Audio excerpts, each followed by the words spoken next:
uma preparação belíssima e já conhecendo um pouquinho de vocês. A cada encontro, elas nos passavam com muito carinho essa especial equipe de educadores, de evangelizadores aqui do nosso Tree State. E realmente nos sentimos em casa. Ao longo desses dias, nós já pudemos conhecer alguns rostinhos e reencontrar outros cujo coração já acelerou quando viu pela primeira vez, entre aspas. Já somos irmãos em família, talvez já há algum tempo. E a oportunidade de estarmos juntos aqui realmente nos acelera o coração. É como se estivéssemos em casa.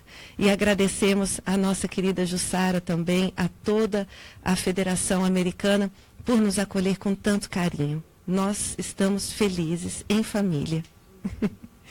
E, queridos, nós vamos hoje abordar uma temática extremamente importante para todos nós. A ação evangelizadora, o trabalho com o Cristo junto às crianças e aos jovens é algo belíssimo e ao mesmo tempo grave. Nós estamos vivendo num mundo em transição.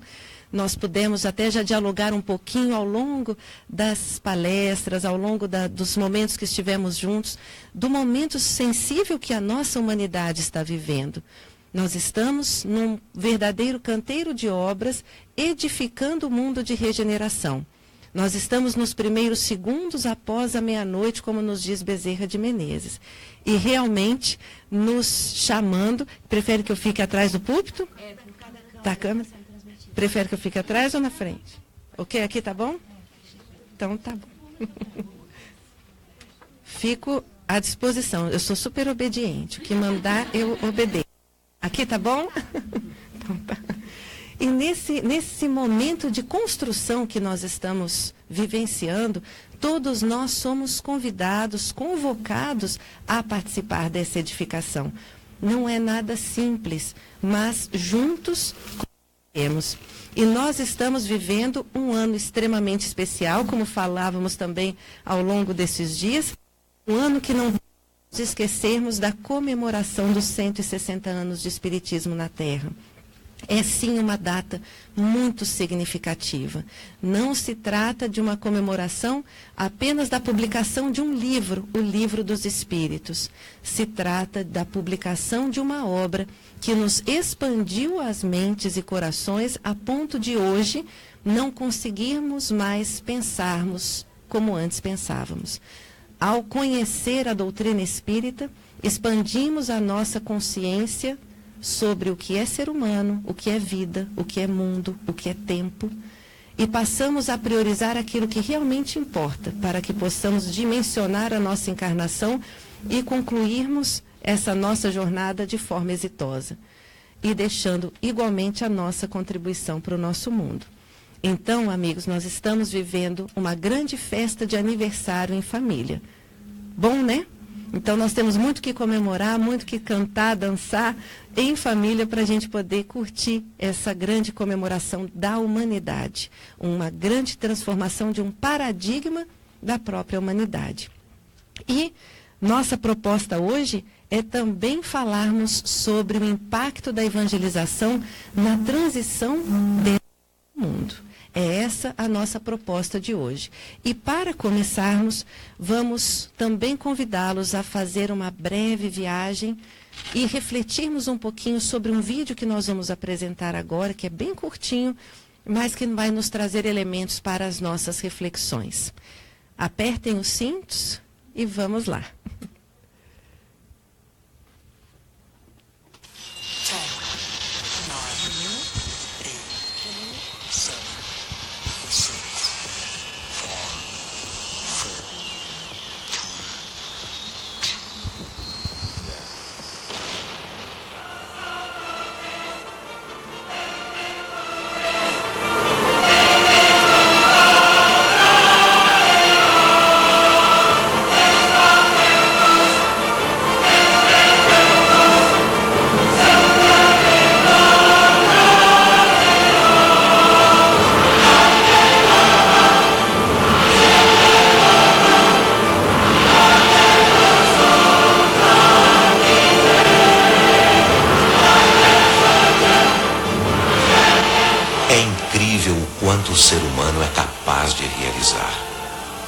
Em todos os campos da atividade humana acontecem profundas inovações.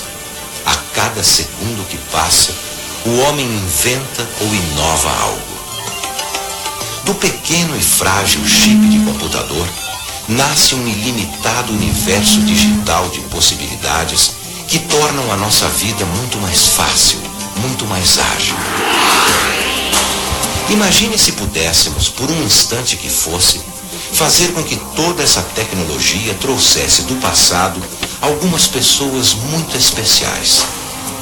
O que diriam esses visionários de sua época sobre esse fantástico mundo moderno? Imagine só a reação de Thomas Edison, inventor da lâmpada, ao vislumbrar a imagem de uma metrópole iluminada. O que diria então Santos Dumont ao olhar para essas imensas máquinas voadoras cruzando os continentes? Henry Ford, com certeza, jamais seria capaz de imaginar que o seu velho modelo T ganharia tanta velocidade, conforto e design.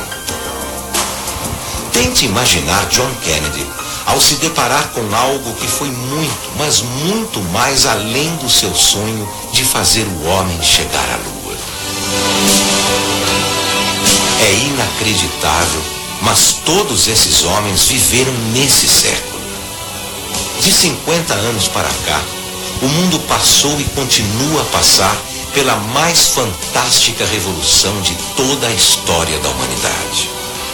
E o mais incrível é que a velocidade dessas mudanças aumentam cada vez mais, nos lançando num irreversível processo rumo ao inimaginável. Satélites, aeronaves, computadores, redes invisíveis de informações superam segundo a segundo todas as barreiras físicas, químicas e biológicas. Mas, ao mesmo tempo que o mundo se mostra otimista quanto ao futuro, uma outra face de nossa civilização parece estar esquecida no tempo, como que perdida no meio de toda essa metamorfose social. Para qualquer canto do universo que olhamos, nos deparamos com fatos difíceis de acreditar, difíceis de aceitar. Guerras insanas e sangrentas, miséria, fome, segregação racial, golpes políticos, migrações forçadas, diferenças ideológicas, enfim, um verdadeiro mundo às margens do futuro. Como é possível que, com tanta tecnologia, o homem ainda se permita viver entre estas duas realidades tão desiguais? É inegável que uma nova civilização está emergindo, mas por toda parte que se olhe, existem cegos tentando suprimi-la. É preciso mais do que nunca sintonizar nossas vidas com o ritmo do amanhã. Cada um de nós, como líderes que somos, precisamos ser os condutores de energia que irão impulsionar esse novo e admirável mundo e as pessoas que nele vivem rumo a um novo amanhecer. Toda a tecnologia existente de nada irá nos adiantar se a partir de agora não buscarmos construir uma civilização verdadeiramente humana, onde o respeito e o amor estejam acima de tudo. É preciso encontrar o equilíbrio perfeito entre tecnologia e amor. É preciso criar oportunidades para que as pessoas possam se desenvolver. É preciso descobrir o verdadeiro significado da palavra vida. Se milhões e milhões de pessoas em todo o mundo começarem a pensar e agir diferente em relação ao seu semelhante, se começarem a rever suas atitudes e ações, por mais simples que elas possam parecer, o nosso planeta novamente irá se encher de esperança, pondo um fim a tanta desigualdade.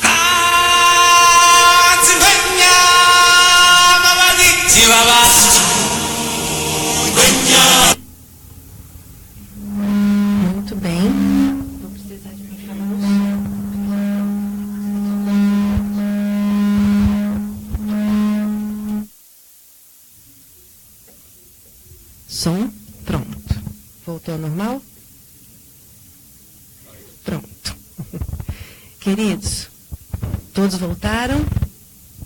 Estamos aqui de novo, após essa breve viagem.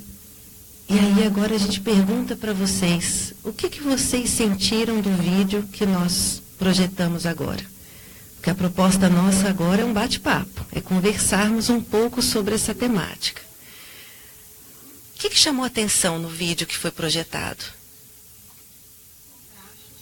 Contrastes?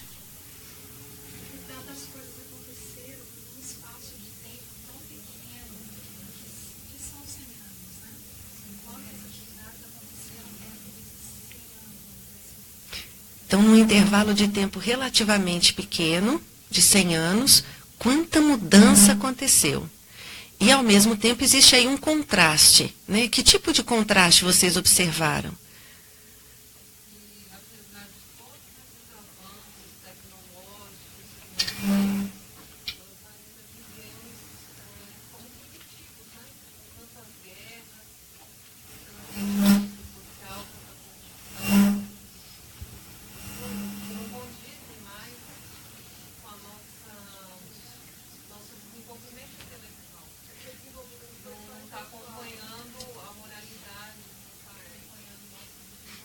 Perfeita reflexão. Então, a despeito de ter havido um avanço intelectual grande, um avanço científico, um investimento no desenvolvimento intelectual, parece que o desenvolvimento moral não acompanhou esse desenvolvimento tecnológico, correto? Foi essa a provocação que o vídeo fez? Teve alguma cena que tenha chamado a atenção, que alguém queira compartilhar?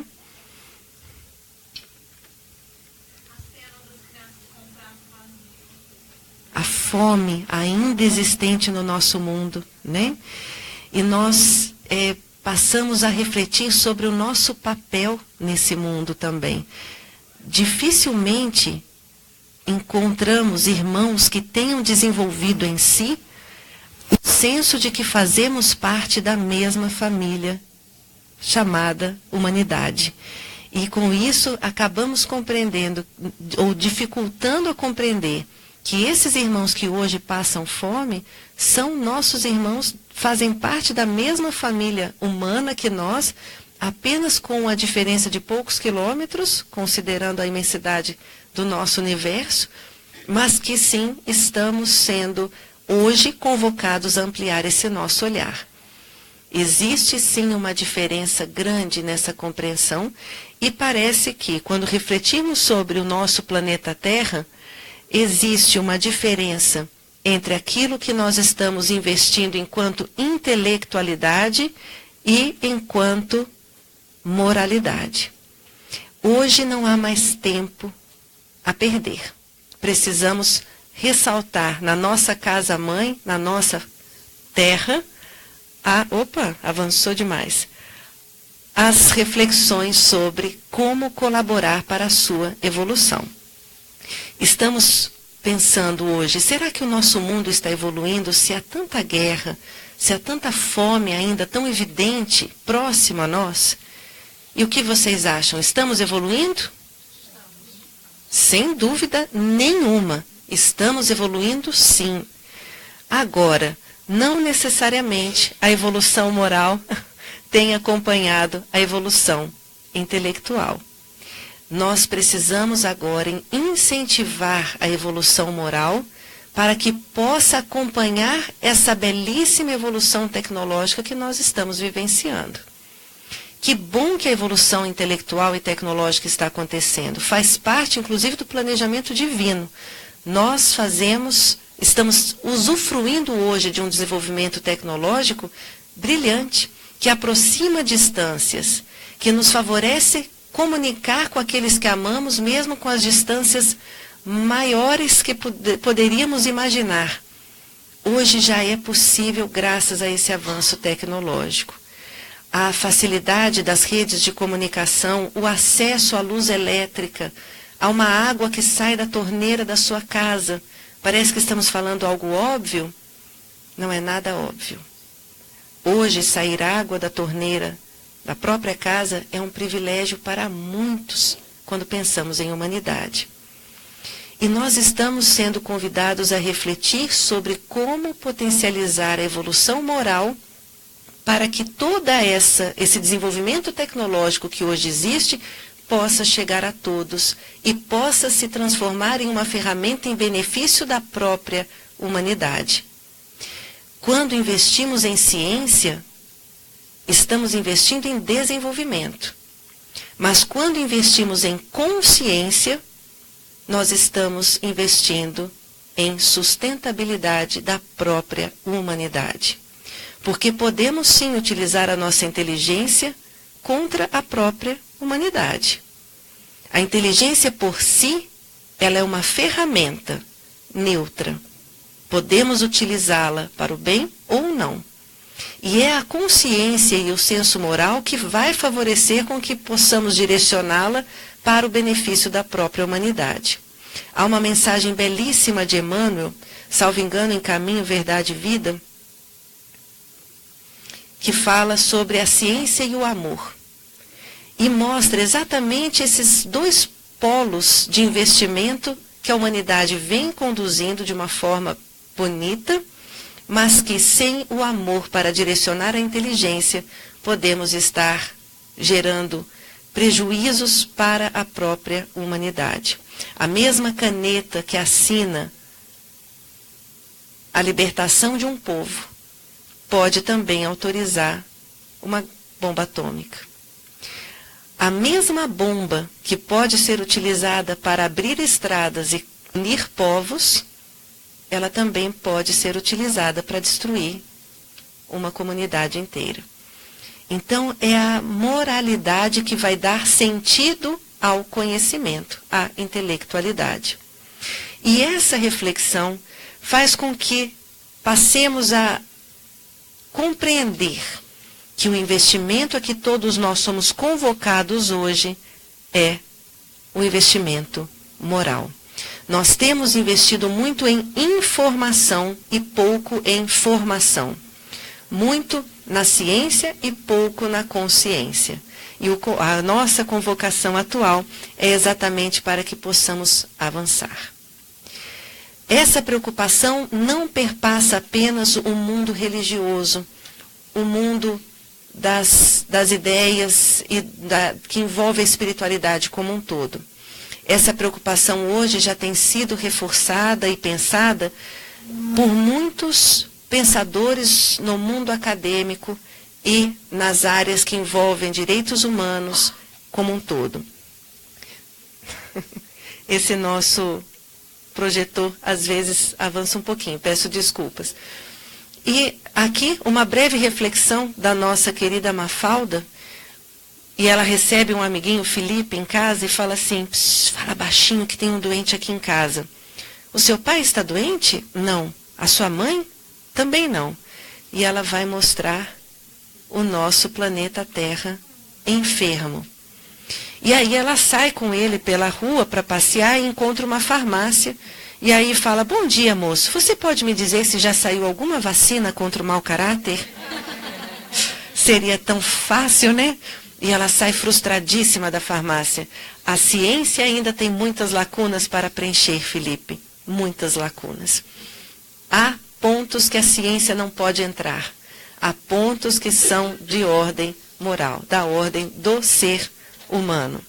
E algumas reflexões de teóricos, esse trecho que nós extraímos é da Unesco. Nós vamos nos dar bem até o final do evento, ok? Olha aqui, ele avança sozinho, eu juro. Parou? Ok. Então vamos lá.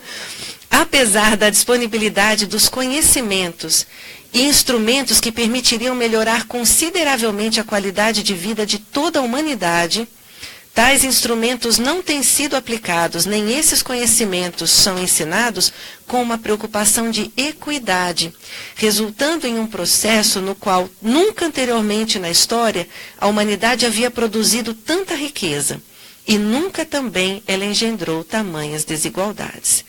Isso significa que sim, nossos avanços tecnológicos têm nos permitido multiplicar as riquezas da Terra. Em compensação, nunca as desigualdades sociais foram tão grandes. Então, essa é uma provocação que muitos documentos oficiais da ONU, da Unesco, já vêm investindo e estudando para um foco maior numa cultura de paz que permita uma equidade nessa distribuição. Nessa reflexão, então, identificamos... Tudo bem, depois eu te chamo.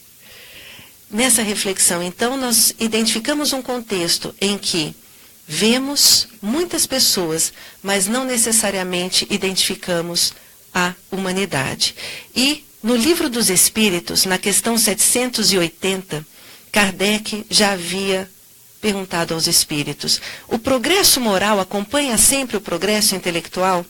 E os espíritos nos respondem: decorre deste, mas nem sempre o segue imediatamente. Ou seja, o progresso moral decorre do progresso intelectual, mas nem sempre vai seguir na mesma velocidade.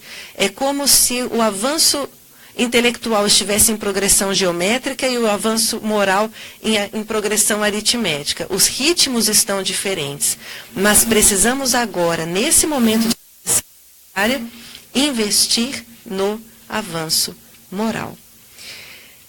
Existe uma cura para esse nosso mundo enfermo. Existe sim uma saída, uma possibilidade de recuperação. E no Livro dos Espíritos, no capítulo 12º, no comentário da questão 917, os Espíritos, Kardec nos coloca: louváveis esforços indubitavelmente se empregam para fazer com que a humanidade progrida. Os bons sentimentos são animados, estimulados, honrados mais do que em qualquer outra época. Entretanto, o egoísmo, verme roedor, continua a ser a chaga social. É um mal real que se alastra por todo o mundo e do qual cada homem é mais ou menos vítima. Cumpre, pois, combatê-lo como se combate uma enfermidade epidêmica, ou seja, nós estamos realmente lidando com um planeta enfermo ainda. Para isso, deve-se proceder como procedem os médicos, ir à origem do mal. Poderá ser longa a cura, porque numerosas são as causas, mas não é impossível. Contudo, ela só se obterá se o mal for atacado em sua raiz, isto é, pela palavrinha mágica, educação. Não por essa educação que tende a fazer homens instruídos, os homens das ciências, mas pela que tende a fazer homens de bem. Então somos todos convocados a sermos pessoas de bem, a consolidarmos o homem de bem em nós. Tal como descrito em O Evangelho segundo o Espiritismo, imagino que muitos conheçam a passagem O Homem de Bem, no capítulo referente à perfeição moral. E é aquele checklist simples que todo mundo consegue ticando à medida que lê, não é? Todos se sentem assim? Perdoa, nem se sente ofendido, não é assim? Vai lá. É uma mensagem belíssima. E eu digo para a Janine, a mensagem é linda. O que estraga é o último parágrafo da mensagem. Não se encontram aqui elencados todos os caracteres do homem de bem. Vocês lembram disso? Eu estava indo tão bem, estava ticando tudo, faltou, mas não estava tudo ali. Ali é que a gente falta. Todas aquelas características belíssimas que todos nós nos encontramos ainda em início de edificação, começando agora a consolidar os propósitos de acertar. E realmente, nós já nos equivocamos muito. Faz parte do nosso processo de aprimoramento. Ainda nos equivocamos no presente. Mas hoje, o que nos une é o propósito de acertar. Hoje já temos um desejo de fazer o nosso melhor, mesmo que o nosso melhor seja pequeno, seja pouco ainda. Mas se nos esforçarmos, já estamos no caminho do aperfeiçoamento. Basta o nosso esforço. A espiritualidade nos conhece muito bem. Sabe dos nossos limites, das nossas imperfeições, da nossa pequenez. Mas nos convida apenas a termos esforço. Apenas é isso. Reconhece-se o verdadeiro espírita pela sua transformação moral e pelos esforços que emprega em domar as más inclinações. Então, é o esforço, queridos. Vamos nos esforçar juntos, de mãos dadas. A educação convenientemente entendida constitui, então, a chave para o progresso moral, que é o que a gente deseja nesse nosso mundo. É aqui que vamos investir. Quando se reconhecer a arte de manejar os caracteres como se conhece a de manejar as inteligências, conseguir-se-á corrigi-los do mesmo modo que se aprumam as plantas novas. Opa! E aí, vamos lá. Avança com calma. Com calma. Pronto.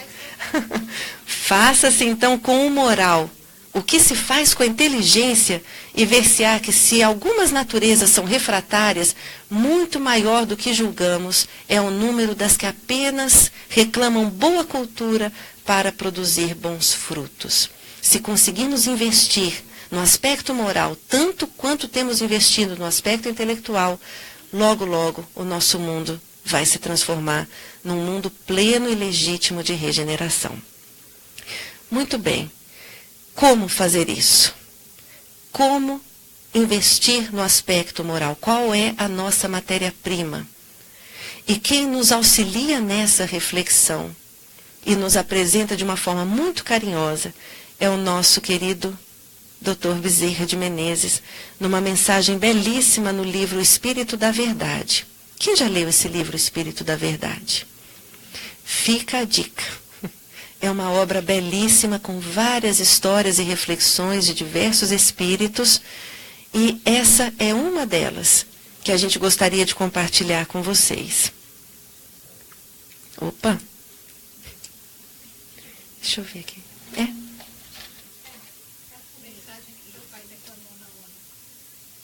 Jura?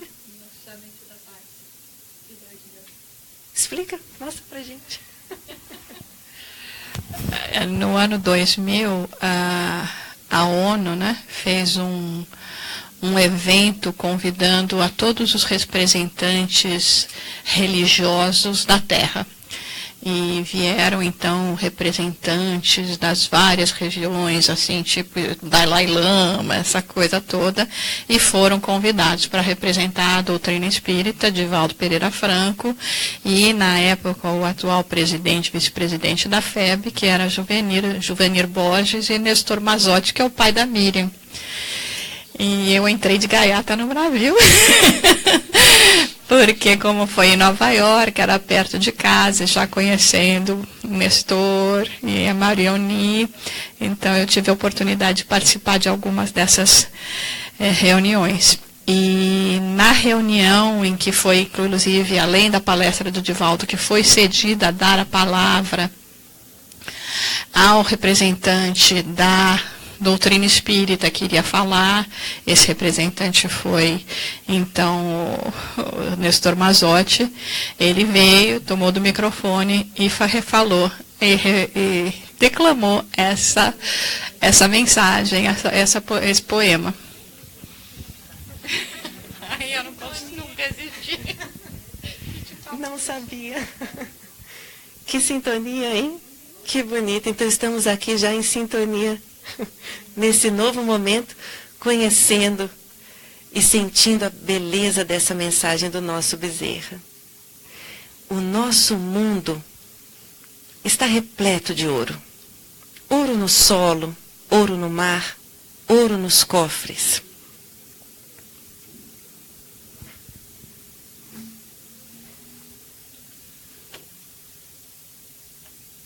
Mas o ouro não resolve o problema da miséria. O mundo está repleto de espaço. Espaço nos continentes, espaço nas cidades, espaços nos campos. Mas o espaço não resolve o problema da cobiça. O mundo está repleto de cultura. Cultura no ensino, na técnica e na opinião. Mas a cultura da inteligência não resolve o problema do egoísmo. O mundo está repleto de teorias. Teorias na ciência, nas escolas filosóficas, teoria nas religiões. Mas as teorias não resolvem o problema do desespero. O mundo está repleto de organizações. Organizações administrativas, econômicas, sociais. Mas as organizações não resolvem o problema do crime. Para extinguir a chaga da ignorância que acalenta a miséria, para dissipar a sombra da cobiça que gera a ilusão, para exterminar o monstro do egoísmo que promove a guerra, para anular o verme do desespero que promove a loucura e para remover o charco do crime que carrega o infortúnio, o único remédio eficiente é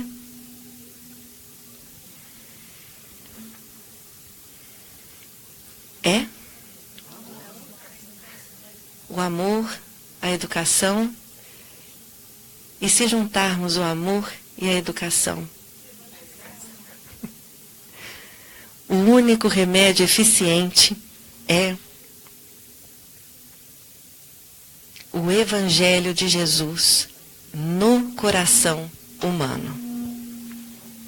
O único remédio eficiente para esse mundo enfermo que nós estamos vivendo ainda é o Evangelho de Jesus no coração humano. Não basta estar na mente, não basta estar registrada num sentido de palavras, numa visão mais cognitiva. É preciso sentirmos o Evangelho de Jesus. Queridos, nós, enquanto evangelizadores, trabalhamos com o quê?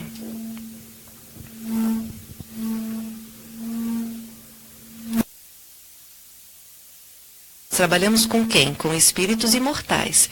Qual é a matéria-prima do nosso trabalho de evangelização? O Evangelho.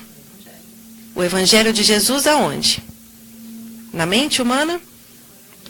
No coração humano. Nós trabalhamos com o Evangelho de Jesus no coração humano enquanto evangelizadores? Sure? We should. Ok. Sim. Significa dizer que nós, enquanto evangelizadores, de 0 a 100 anos, como falávamos há pouco, trabalhamos com a solução dos problemas do mundo? Não sou eu que estou dizendo, é Bezerra. Vamos refletir? Se a solução dos problemas do mundo, mediante esse paradoxo que nós identificamos no vídeo e que Bezerra nos apresentou de uma forma tão límpida, tão clara, a solução dos problemas do mundo é o Evangelho de Jesus no coração humano. Nós, evangelizadores, trabalhamos com o Evangelho de Jesus no coração humano. Logo, nós, evangelizadores, estamos trabalhando com a solução dos problemas do mundo, correto? É esquisito pensar nisso, né? Eu nunca pensei nisso. É muita responsabilidade. Mas faz sentido, gente? Apesar de não termos pensado nisso, com essa profundidade, e às vezes a gente fala, não, peraí, quando um familiar pergunta, onde é que você vai hoje? Não, estou indo lá no centro, vou só dar uma aulinha e já volto. Já fizeram isso? Então, aulinha, não é uma super aula, é um super encontro. Não.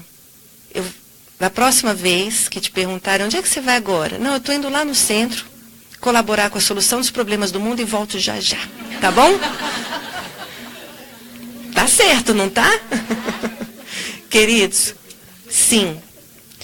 É às vezes estranho pensarmos nisso, porque somos pequenos e reconhecemos as nossas imperfeições. Quem somos nós para colaborar na solução dos problemas do mundo?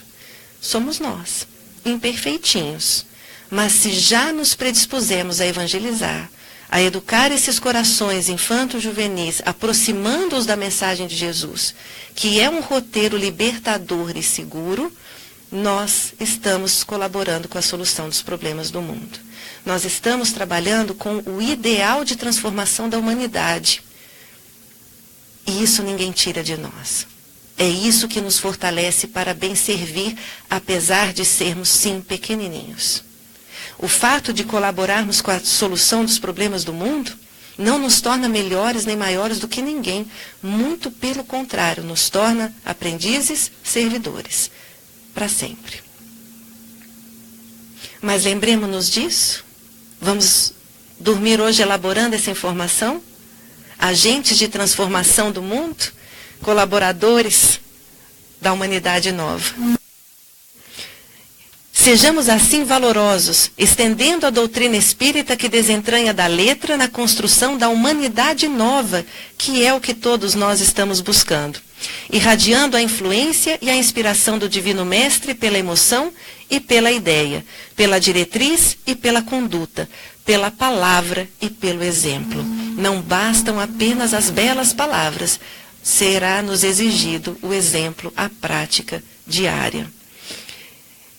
E, parafraseando o conceito inovidável de Allan Kardec em torno da caridade, proclamemos aos problemas do mundo, fora do Cristo não há solução.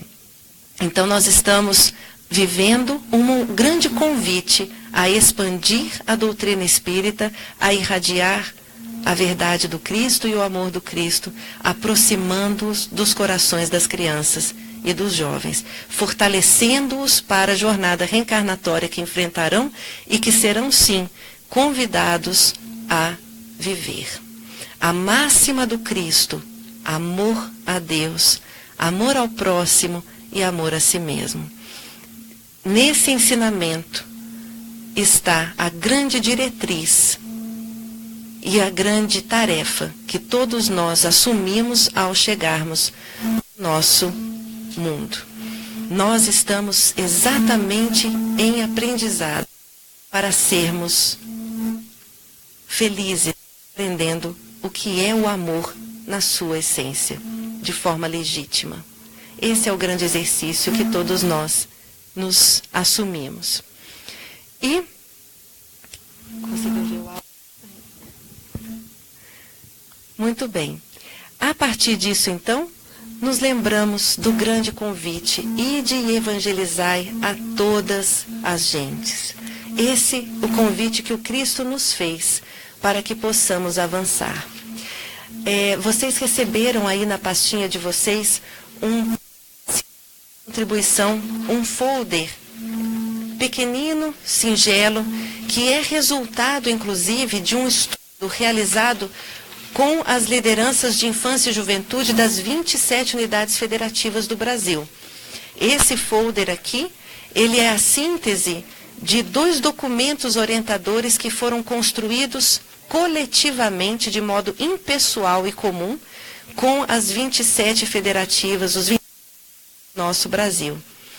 E aqui constam algumas informações que poderão ser úteis na perspectiva da definição da tarefa, da concepção espírita de infância, de juventude, qual é o papel da família, qual é o papel do evangelizador. Então, é um... Som. Melhorou? Então, essa é apenas uma contribuição de uma consolidação de ideias que tem nos sido útil lá no Brasil e que apenas trouxemos a título de contribuição, apenas compartilhando uma experiência, caso venha a ser útil numa reflexão também aqui. Amanhã. E aí, então, nós passamos a repensar as concepções, tanto a concepção do ser humano, quanto a concepção da nossa tarefa de evangelização, numa perspectiva mais ampla. Quando pensamos em concepção de ser humano, nós somos também convidados a refletir sobre o objetivo da nossa encarnação. Para que reencarnamos? Esse é o grande pensamento que nos chega. Para que reencarnamos? O que nós estamos fazendo aqui na Terra?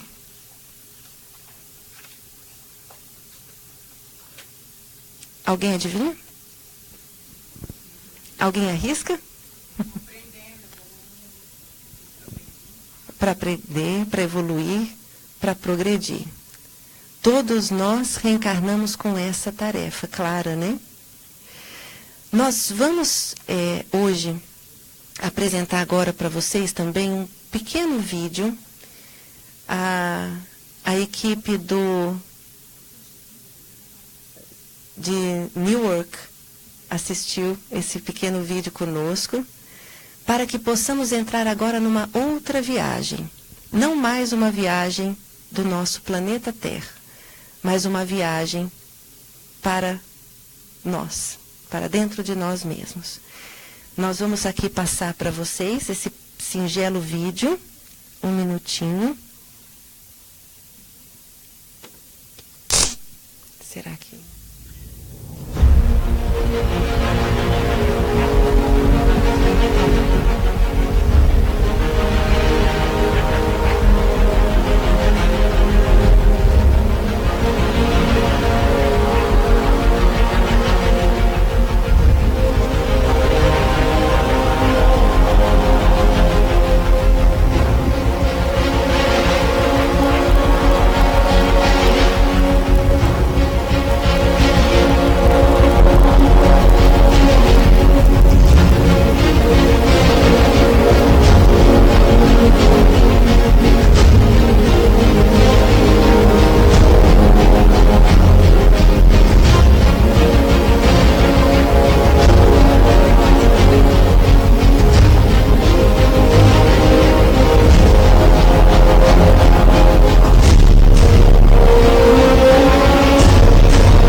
Admirar essa criação divina, né?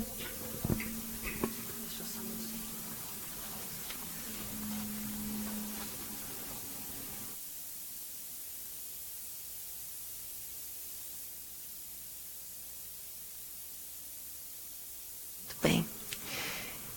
Esse vídeo também nos convida a algumas reflexões, né? Alguém gostaria de compartilhar? O que sentiu assistindo esse vídeo? Lembrou da dor? Faz parte.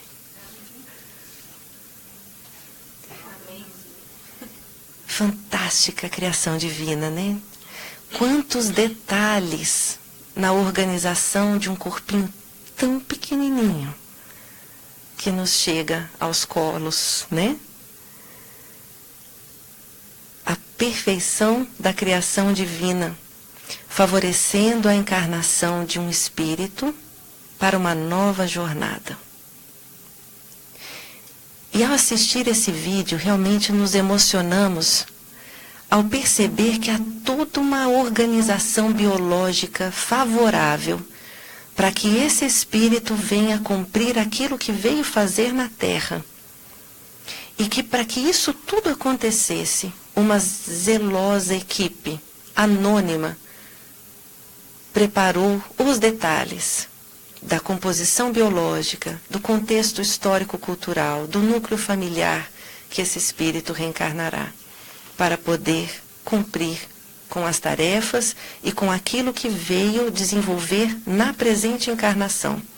Não nos é colocado metas acima daquelas que conseguimos, mas nos são apresentados desafios para que, ao término dessa encarnação, tenhamos conquistado alguns méritos, algumas aprendizagens que não tínhamos antes. Ou seja, que ao término dessa encarnação, esse bebezinho esteja melhor do que quando chegou. E essa é uma tarefa grandiosa, belíssima, importantíssima. O processo da reencarnação é um processo muito especial. É uma prova da confiança de Deus nesse espírito que está reencarnando e em todos aqueles que lhe estão próximos para favorecer-lhes as aprendizagens necessárias. É um processo belíssimo de confiança da providência divina em nós. Vivermos esse processo de encarnação nos remete ao cumprimento de uma grande tarefa. E quando nos lembramos da encarnação, nos lembramos dessa imagem. Todos nós estamos aqui no início da nossa jornada reencarnatória e precisamos chegar aqui na nossa bandeirinha, com êxito. Lembram disso, queridas? Pois é. Isso daqui é o que nós almejamos para a nossa encarnação, não é? Quem se encontra nesse processo? Todos nós, né? Muito bem. Aí vem a providência divina e planeja algo um pouquinho mais desafiador para a gente. Lembram? Aqui estamos nós na nossa bicicletinha, precisando chegar aqui na nossa bandeirinha. É igual o contexto. Mas a providência divina separou algumas liçõezinhas para a gente aprender. Básicas, aprender a fazer rapel, mergulho, escalada, para chegarmos em segurança aqui na nossa bandeirinha no final da reencarnação. Agora eu volto a fazer a pergunta, quem está na situação A e quem está na situação B? Quem está na A, levanta a mão. Eu quero um autógrafo de vocês. Ninguém está aqui na situação A? Ninguém reencarnou a passeio, a turismo, não? Ok. Quem está aqui na situação B, por favor? Muito bem. Então, todos nós estamos aqui na situação B. Nossa, mas Deus, por que Deus faz isso com a gente? Por que Deus colocou tantos obstáculos aqui para a gente poder enfrentar as tempestades da vida e chegar aqui?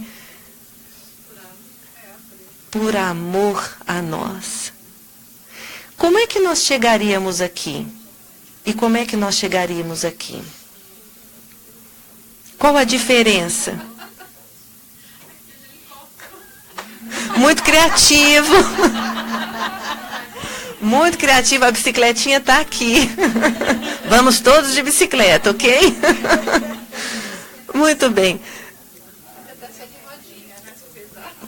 Tem a cestinha na frente para a gente colocar, tem retrovisor, tem buzininha, tem tudo. Você monta a sua bicicleta do seu jeito.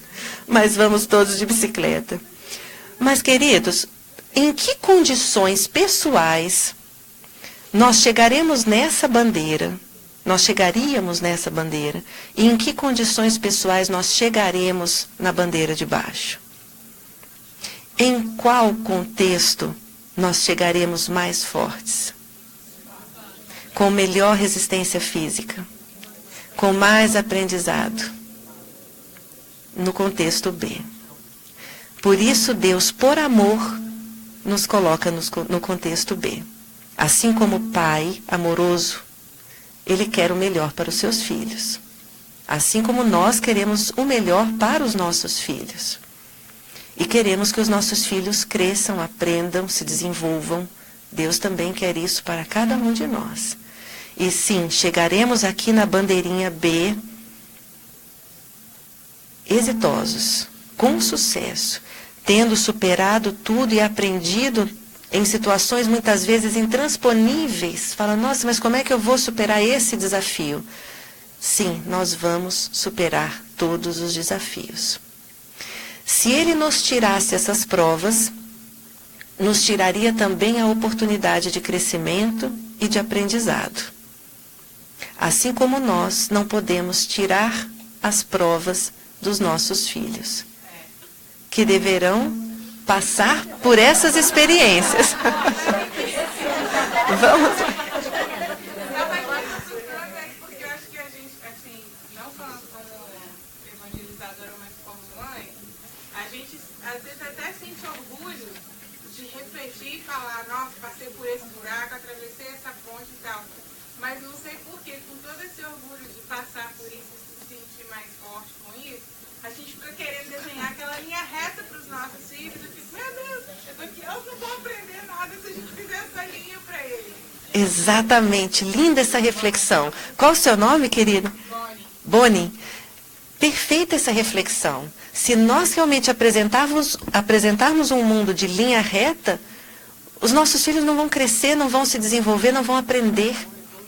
Não vão evoluir e possivelmente enfrentarão esses desafios mais tarde, mesmo quando nós não estaremos mais presentes e eles não estarão preparados para enfrentar. A nossa tarefa enquanto pais, enquanto evangelizadores, é exatamente fortalecer as crianças e jovens, os nossos filhos, para que possam cumprir todos esses desafios, superando-os com segurança. Com segurança, porque queiramos ou não, eles enfrentarão desafios, sim, e graves, e sérios. Vieram para crescer, vieram para aprender. Não significa que vamos nos omitir, que vamos nos silenciar ou que vamos nos distanciar. Muito pelo contrário, é o momento da presença, é o momento de estarmos juntos, é o momento de estarmos orientando, dando bússolas e mapas, mas não poderemos passar por esse caminho por eles. Esse caminho é individual. Estamos em coletividade, estamos juntos, mas as bicicletinhas são individuais. Cada um vai ter a sua, e cada um vai chegar ali na bandeirinha com sucesso, mas nós vamos caminhando juntos, mas sem nos privarmos dos aprendizados. E podemos sim, naturalmente, minimizar as dores, os impactos, né? A espiritualidade uma vez nos fez uma metáfora que eu achei linda. Ela falou que não pode nos tirar as provas, mas pode colocar almofadas. Eu achei linda essa metáfora, me senti muito bem ouvindo. Os espíritos vão colocando almofadas para diminuir o impacto das dores. Nós também podemos fazer isso. Né? Vai colocando uma almofada, orienta, dá uma bússola, opa, cuidado com esse atalho, que ele é perigoso. Esse é o nosso papel. E nutrir o coração infantil e o coração juvenil com a maior vitamina que existe, porque precisa de muito condicionamento físico, muita saúde emocional e espiritual para lidar com as adversidades, porque elas não serão pequenas. As nossas crianças e os nossos jovens vão enfrentar desafios grandes de ordem moral, que vão exigir escolhas de caminhos, e eles precisarão utilizar o livre-arbítrio de forma segura, de forma adequada. Para isso existe toda essa preparação para que tenham elementos, para que tenham subsídios para poderem escolher de forma acertada. Quando essa base é sólida, quando a mochila está bem feita, eles podem enfrentar os desafios com segurança, e nós também ficamos mais tranquilos de que as escolhas vão ser acertadas. Já está com uma bússola que não permite o equívoco. Eu até comentei, né, na palestra que foi feita, de uma metáfora que o nosso Godinho uma vez fez sobre o grande holofote das missões quando a gente recebe uma missão. O Godinho, ele é presidente da FEB, e numa conversa informal entre pessoas mais próximas, ele comentou que ele é da área militar, e quando ele recebe uma missão, todo militar, quando recebe uma missão, ele tem um holofote na frente. Precisa cumprir aquela missão. Então, se dirige para aquela missão e não tem como se desviar até cumpri-la. A grande questão é que quando nós reencarnamos, passamos por todo esse processo reencarnatório para que possamos chegar ali na bandeirinha, nós temos ali o nosso holofote, a bandeirinha. Precisamos chegar lá. Mas, por nossa invigilância, por nossa imperfeição, muitas vezes entramos por caminhos e atalhos que são altamente nocivos, seduzidos por vagalumes. Então nós temos um holofote na frente, mas os vagalumes brilhantes, coloridos, nos chamam tanto a atenção que nos permitem seduzir, nos deixar seduzir por eles, e acabam retardando, lentificando nossa marcha evolutiva, nos inserindo em atalhos muitas vezes nocivos e de difícil retorno à pista principal, em alguns momentos. Então, quando temos a clareza da bússola, e nós temos a bússola do Evangelho como grande roteiro, nós temos esse holofote claro na nossa frente, que vai nos impedir, ou pelo menos prevenir, de adentrarmos nos grandes matagais seduzidos pelos vagalumes. E, queridos, nós todos passamos por isso. Esse caminho é individual, mas também é inadiável e intransferível. Lembra que a gente conversou sobre o in e não out? Individual, intransferível, inadiável e incrível. É in, não out. É de dentro para fora. É um processo individual e belíssimo do qual todos nós participamos. E que bom que participamos juntos dessa jornada. E, prosseguindo nas nossas reflexões, lembramo-nos da relevância da encarnação. Encarnando com o objetivo de se aperfeiçoar, o espírito, durante o período da infância, é mais acessível às impressões que recebe, capazes de lhe auxiliarem um adiantamento para o que devem contribuir os incumbidos de educá-lo. Lembremos-nos, queridos, com muito carinho, que a fase da infância é uma fase ótima para a aprendizagem de novos paradigmas, de novos referenciais de vida, pois a bênção do esquecimento das encarnações anteriores favorece uma total abertura a novas aprendizagens nessa encarnação. E estamos vivendo um momento muito bonito em que, inclusive, a ciência vem convergindo para esse pensamento também. Não sei se os amigos conseguiram assistir ou conhecem um documentário chamado Começo da Vida, The Beginning of Life. É um documentário brasileiro, recentemente lançado e que já se transformou em série no Netflix, que fala, inclusive, está disponível o documentário na íntegra e agora também se transformou em série, falando sobre a importância do período de 0 a 5 anos de idade. Só que não apenas pautado em opiniões de senso comum. São neuropediatras, neurocientistas, professores de Harvard, aqui de Chicago, da Universidade de Chicago, economistas, psicanalistas, professores, pais e mães, falando sobre a relevância do período de 0 a 5 anos como o período de maior aprendizado humano. E é belíssimo quando as ciências se conversam. Esse documentário é algo emocionante, porque nos traz uma visão atual de como hoje o investimento social, inclusive no aspecto educativo, vai se direcionar às crianças desde a tenridade. Ou seja, se até pouco tempo, pensando na história da humanidade, na história da educação, se esperava os 7 anos de idade para poder ensinar, hoje se busca ensinar o quanto antes. Na vida intrauterina, o processo de aprendizagem já acontece.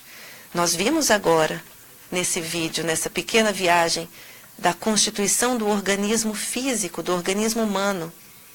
Quando começou a acontecer o desenvolvimento e a aprendizagem? Nesse vídeo que nós vimos. Quando houve a concepção, o desenvolvimento e a aprendizagem já começaram a acontecer ali.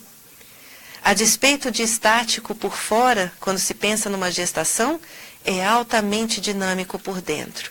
E a aprendizagem e desenvolvimento já ocorrem na vida intrauterina. Às vezes, por força do hábito, tendemos a dizer, não, a gente aprende desde que a gente nasceu. Muito antes. E quando ainda temos a concepção espírita, ainda antes da vida intrauterina. Então, nós estamos em processo de aprendizado e desenvolvimento constantes. Que bom que estamos tendo essa oportunidade e que possamos aproveitar o período da infância para a apresentação de novos paradigmas e referenciais saudáveis de vida. Esse período da primeira infância, pelos vínculos que estão sendo construídos de forma nova e pela abertura a novos referenciais, se torna um período ótimo para o investimento. E agradeçamos a bênção do esquecimento. Que bom que reencarnamos nos esquecendo do que fizemos no passado, para que possamos aprender novas verdades, novas formas de ver, benéficas, diferentes, que possam nos transformar a existência atual. Lembrando que realmente nós somos espíritos em desenvolvimento com longa trajetória e que trazemos para esta vida corporal as imperfeições que ainda não conseguimos nos despojar das precedentes existências. Então nós estamos, assim como as nossas crianças, em desenvolvimento. A criança, então, não pode mais ser considerada como um adulto miniaturizado, nos diz Joana de Ângeles, como uma cera plástica facilmente moldável. Vocês já ouviram essa expressão? Não pode mais ser considerada como essa folha em branco, porque traz sim uma história belíssima e de êxitos e conquistas e talentos e também de dificuldades, necessidades que estão aqui para serem superadas. Avançando então, ok, a reencarnação é sem dúvida então um método educativo de que se utiliza a vida, a fim de propiciar os meios de crescimento, desenvolvimento de aptidões e sabedoria ao espírito que engatinha no rumo da sua finalidade grandiosa. Belíssimo quando Joana nos traz a reencarnação como uma metodologia divina de desenvolvimento. É um método da providência divina para que possamos nos desenvolver. É uma estratégia. E o fato de nos proporcionar o esquecimento também é uma prova do amor de Deus para conosco. Então passamos a refletir sobre quem é a criança e o jovem. E quando pensamos na criança e no jovem, pensamos no perfil da nossa criança e do jovem, no caso aqui dos Estados Unidos. Quem é a criança e o jovem? Nessa perspectiva geral. Nós identificamos a criança como esse ser que chega aberto às novas aprendizagens, a juventude como um período belíssimo de ressignificação e realinhamento aos objetivos reencarnatórios, um momento gravíssimo também, por sinal, belíssimo, que nos exige presença e diálogo. E nós também temos um olhar mais específico para os perfis das nossas comunidades, pois não existe um modelo padrão, quando falamos em evangelização, que vá dar certo no mundo todo. Precisamos ter o nosso olhar singular para cada contexto sociocultural que estamos vivenciando. Quando pensamos só em Brasil, ainda assim não existe um modelo padronizado. Existem referenciais comuns, sim. Estamos remando na mesma direção. Mas as metodologias, as estratégias modificam de acordo com cada cultura. Quem trabalha, para quem conhece o Brasil, no Acre, no Piauí, desenvolve estratégias metodológicas diferentes de quem está no Mato Grosso, Rio de Janeiro, Rio Grande do Sul. Mesmo quem está na mesma cidade, o Centro Espírita A pode ter um perfil diferente do Centro Espírita B. Essa singularidade, esse olhar sensível, nos é também uma convocação para que possamos customizar, personalizar as nossas estratégias para aquele espírito que está ali. Então, estejamos também atentos a esse perfil nosso, norte-americano, para que possamos chegar mais proximamente aos seus corações, ao perfil dos jovens e das crianças que estão no nosso centro espírita hoje e, naturalmente, com o olhar singular de cada um. Quem são esses espíritos que estão conosco? Individualmente, qual é a demanda? Como é que a gente pode organizar esses momentos de evangelização de modo a potencializar o que tem de melhor neles e, ao mesmo tempo, já ir trabalhando os pontos de necessidades que todos nós trazemos. Esse é um momento belíssimo de construção.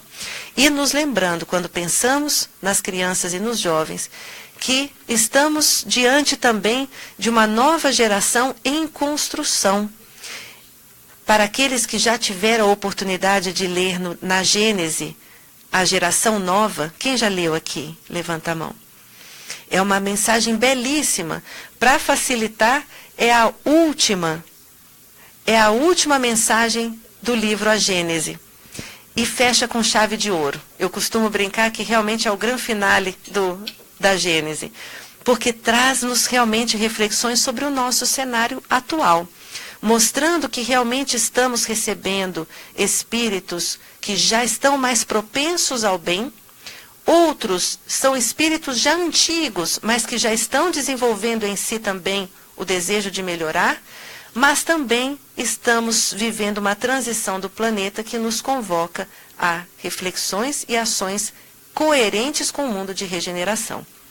Tudo, pois, se processará exteriormente, como só ia acontecer, com a única, mas capital diferença de que uma parte dos espíritos que encarnavam na Terra, aí não mais tornarão a encarnar. Em cada criança que nascer, em vez de um espírito atrasado e inclinado ao mal, que antes nela encarnaria, virá um espírito mais adiantado e propenso ao bem.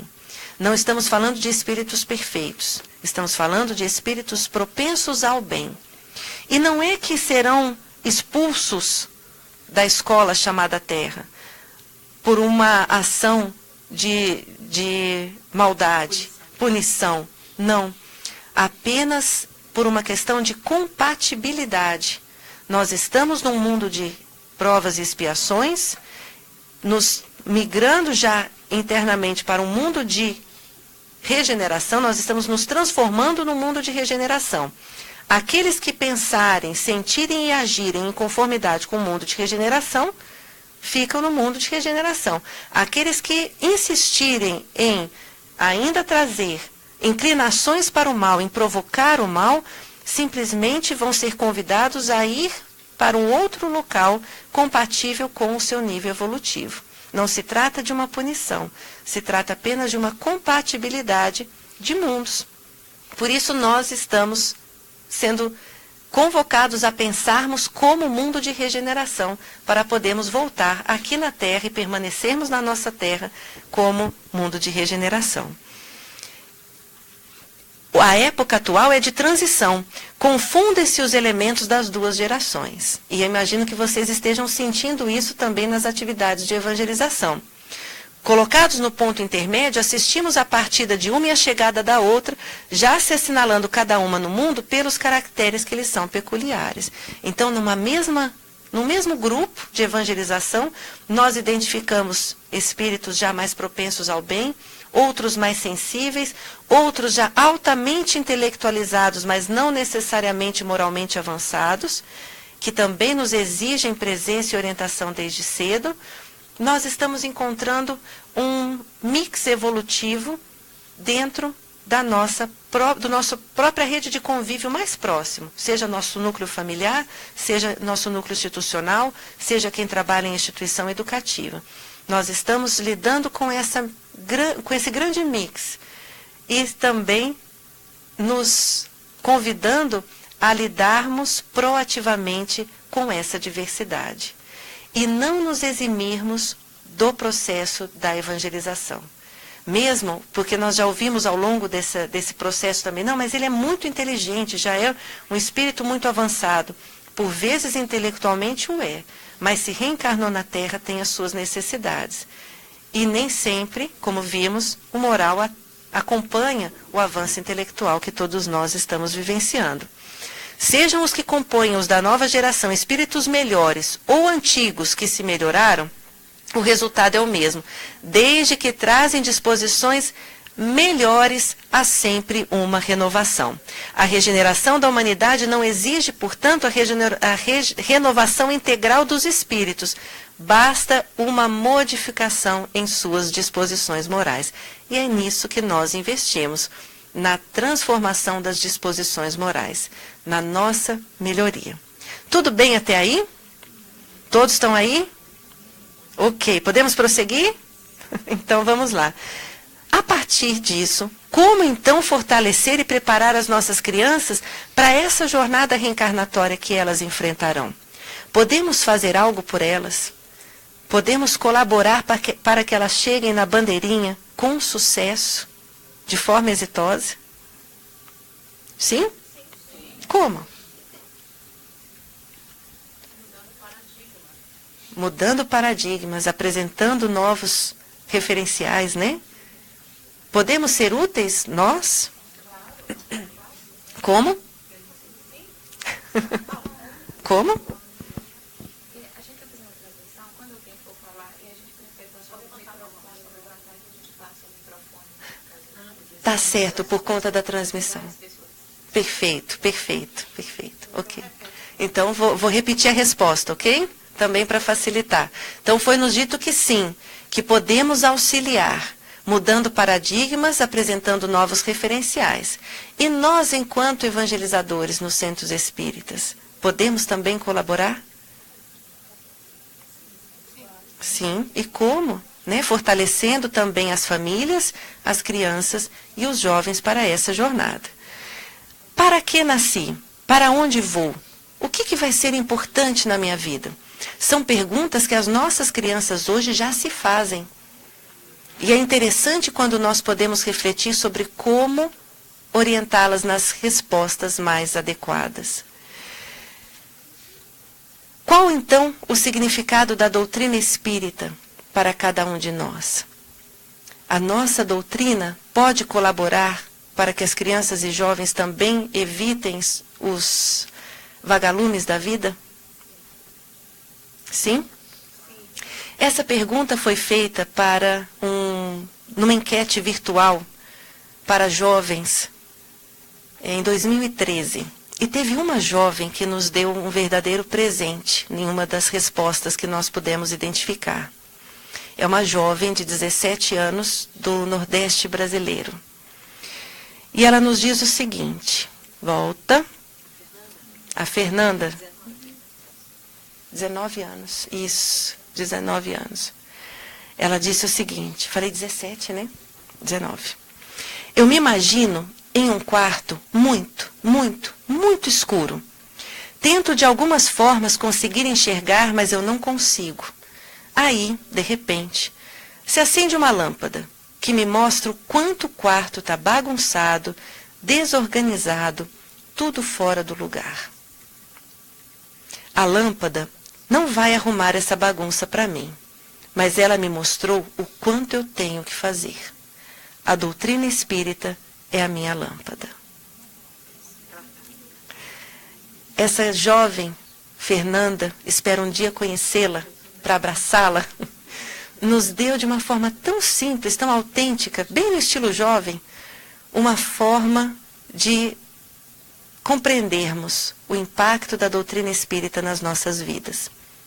A doutrina espírita não vai arrumar o nosso quartinho bagunçado, mas nos mostrou como está bagunçado o nosso quarto e ao mesmo tempo nos estimula a arrumá-lo todos os dias.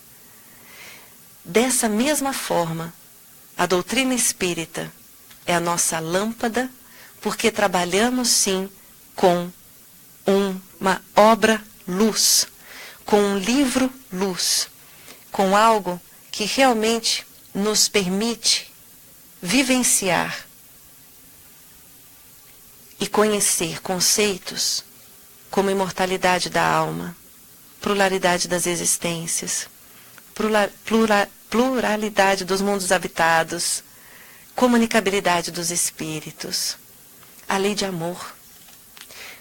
Quantos ensinamentos que a doutrina espírita nos oferece e que nos sustentam a reencarnação. Não nos permitem mais cairmos nas valas do desequilíbrio, nas dúvidas, nos sentimentos de tristeza quando acabamos por observar grandes prejuízos no nosso mundo, ou caminhos equivocados das imperfeições humanas. Nós todos somos fortalecidos pela nossa lâmpada chamada doutrina espírita, a nossa doutrina luz. E podemos oferecer também às nossas crianças de modo a fortalecê-las para também ampliar a sua luz. Quando então pensamos em o que considerar para que essa doutrina chegue aos corações, mentes e mãos das nossas crianças e jovens, nós passamos a refletir sobre os objetivos do nosso trabalho. A ação evangelizadora espírita objetiva a finalidade maior que é a solução dos problemas do mundo. Amor a Deus, amor ao próximo e amor a si mesmo. Por meio da formação do homem de bem, que é o nosso objetivo primordial. E para isso, precisaremos de 3 elementos. Opa! Nós vamos... são muitos objetivos. Nós vamos ter 3 caminhos para alcançar esses objetivos. Oi? Não, tá tudo bem. Quais são esses 3 caminhos? Pode apresentar. Isso. Conhecimento doutrinário é um. O aprimoramento moral e a transformação social. São os 3 eixos estruturantes de toda a ação evangelizadora. Conhecimento doutrinário, aprimoramento moral e transformação social. Cabeça, coração e mãos. Quando definimos de uma forma mais clara e desmembramos, nós chegamos a essa construção. O melhor método para construir o futuro é dignificar o presente e equipá-lo com valiosos instrumentos de conhecimento, amor e trabalho direcionado às criaturas do amanhã. Conhecimento, amor e trabalho. Cabeça, coração e mãos. Pensar, sentir e agir. Conhecimento doutrinário, aprimoramento moral, transformação social. Fé raciocinada, vivência do amor e trabalho no bem. Em síntese, o trabalho de evangelização é isso aqui. Não podemos nos considerar completos se apenas ficarmos na perspectiva cognitiva. Deus é a inteligência suprema, causa primária de todas as coisas. Aprendi? Memorizei. Está aqui. Está no conhecimento, está no pensar. Mas se eu não sentir a paternidade divina, ficou incompleto o trabalho evangelizador. Se eu não me sentir como filha de Deus, ficou incompleto. Então eu passo a compreender que sim, Deus é a inteligência suprema, causa primária de tudo, de todo o universo. Mas eu me sinto como filha e como criatura de Deus. Eu reconheço a paternidade divina e isso impacta a minha forma de ser no mundo. Já ouviram aquela expressão? Eu não sou dona do mundo, mas sou filha do dono? É por aí. O fato de ser filha do dono do mundo, de ser filha de Deus, me faz agir em relação ao mundo de forma diferente. Me faz zelar pelo patrimônio terra. Me faz ser responsável no uso da água, me faz ser responsável junto ao próximo, na distribuição do alimento, na equidade que foi falada logo no começo da nossa fala hoje. Reconhecer a paternidade divina impacta as mãos. Então é pensar, sentir e agir. E é esse movimento completo e integral que me faz organizar as atividades de evangelização de modo com que as crianças e jovens também pensem, sintam e ajam em conformidade com o Evangelho de Jesus à luz da doutrina espírita. Não basta apenas o conhecimento, é o sentir e o agir. Faz sentido isso? Ok? E nós vamos então avançar um pouquinho, antes até de chegar aqui. Triade, né? Head, Hands and Heart. Essa construção foi bonitinha da equipe do TSS no Canadá, que também vem se fortalecendo nessa visão de trabalhar na perspectiva integral da formação. E nós temos, sim, os nossos 3 Hs conosco aqui. Bom, a partir disso, então, nós vamos apenas detalhar um pouco mais esses 3 Hs. Quando falamos em conhecimento doutrinário, nós estamos falando em uma doutrina que transforma. E precisamos, sim, nos pautar no conhecimento e no fortalecimento desse conhecimento que liberta. É altamente libertadora a nossa doutrina espírita. Vocês se lembram da passagem do Cristo? Conhecereis a verdade e ela vos libertará. O papel libertador do conhecimento. O conhecimento abre caminhos, preenche abismos, nos permite compreender o mundo de uma forma diferenciada. Por isso precisamos sim do nosso conhecimento. Não podemos prescindir do conhecimento de forma alguma, até porque o conhecimento nosso doutrinário se encontra nos livros hoje. O livro é a tecnologia escolhida pela espiritualidade superior para fazer chegar a terceira revelação no mundo. Precisamos conhecer as verdades que lá estão. Precisamos nos fundamentar, conhecer a nossa doutrina por meio dos estudos e dos ensinamentos. E apresentamos aqui, nos recordamos de uma história muito bonita, que nos toca também diretamente, em que o conhecimento libertou.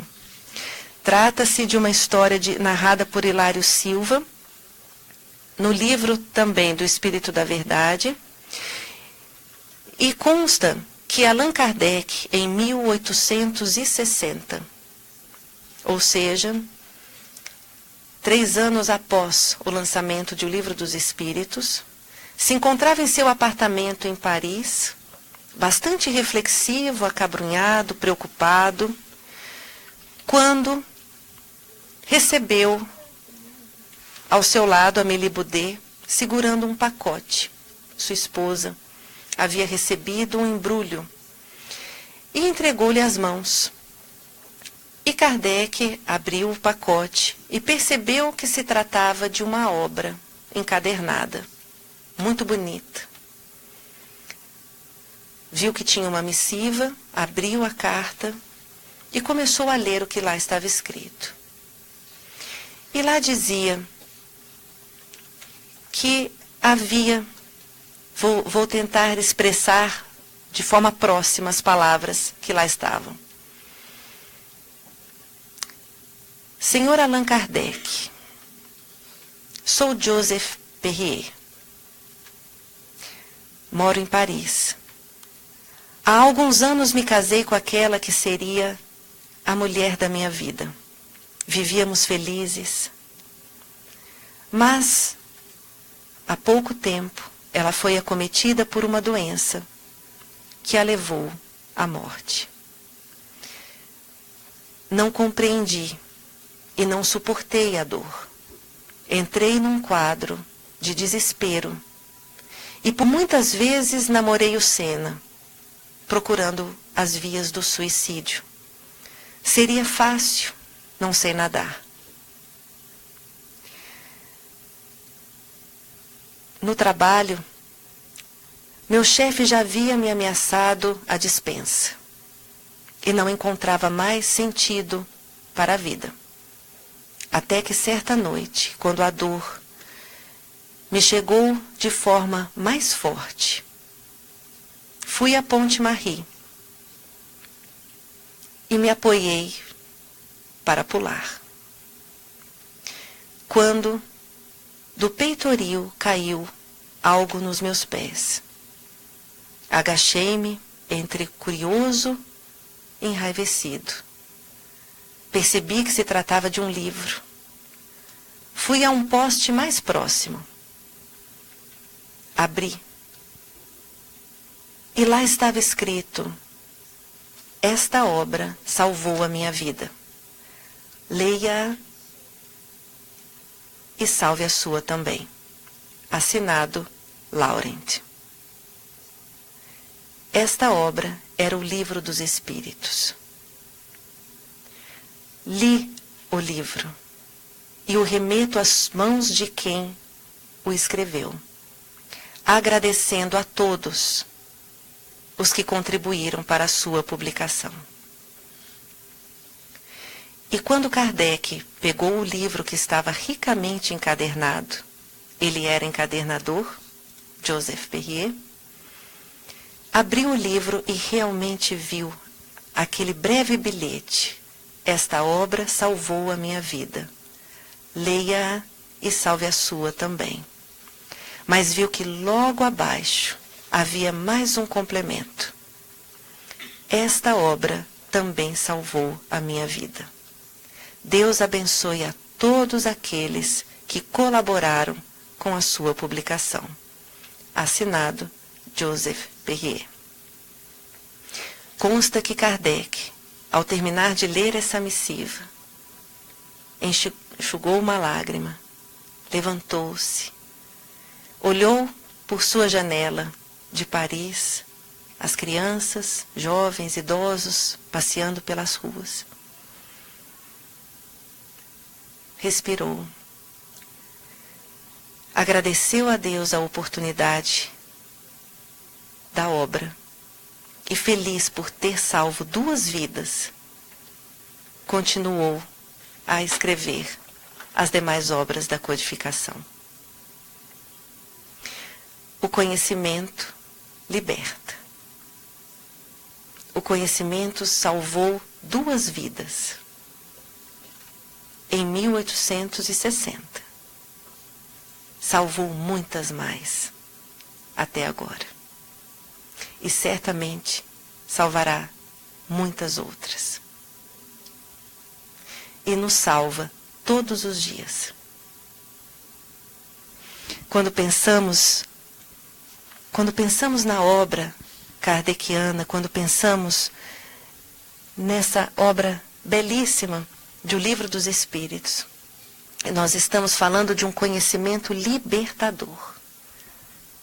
E isso realmente nos permite investir no conhecimento doutrinário para sustentar e fundamentar a nossa fé.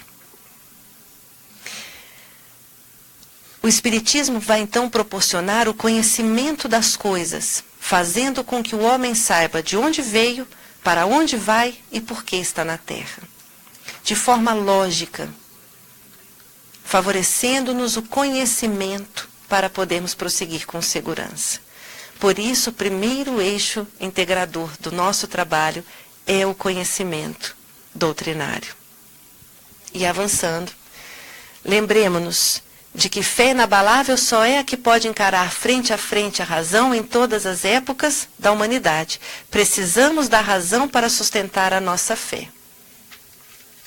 Certa feita eu ouvi que a fé, uma metáfora, a fé é como se fosse a quilha do barco, aquele eixo central do barco que faz com que o barco não vire. Quando a fé está forte, pode vir a maior onda, um tsunami, o barco não vira. Mas quando a quilha é frágil, qualquer marolinha faz com que o barco vire. Precisamos sustentar a nossa fé na razão, para que possamos ter a nossa quilha forte e segura.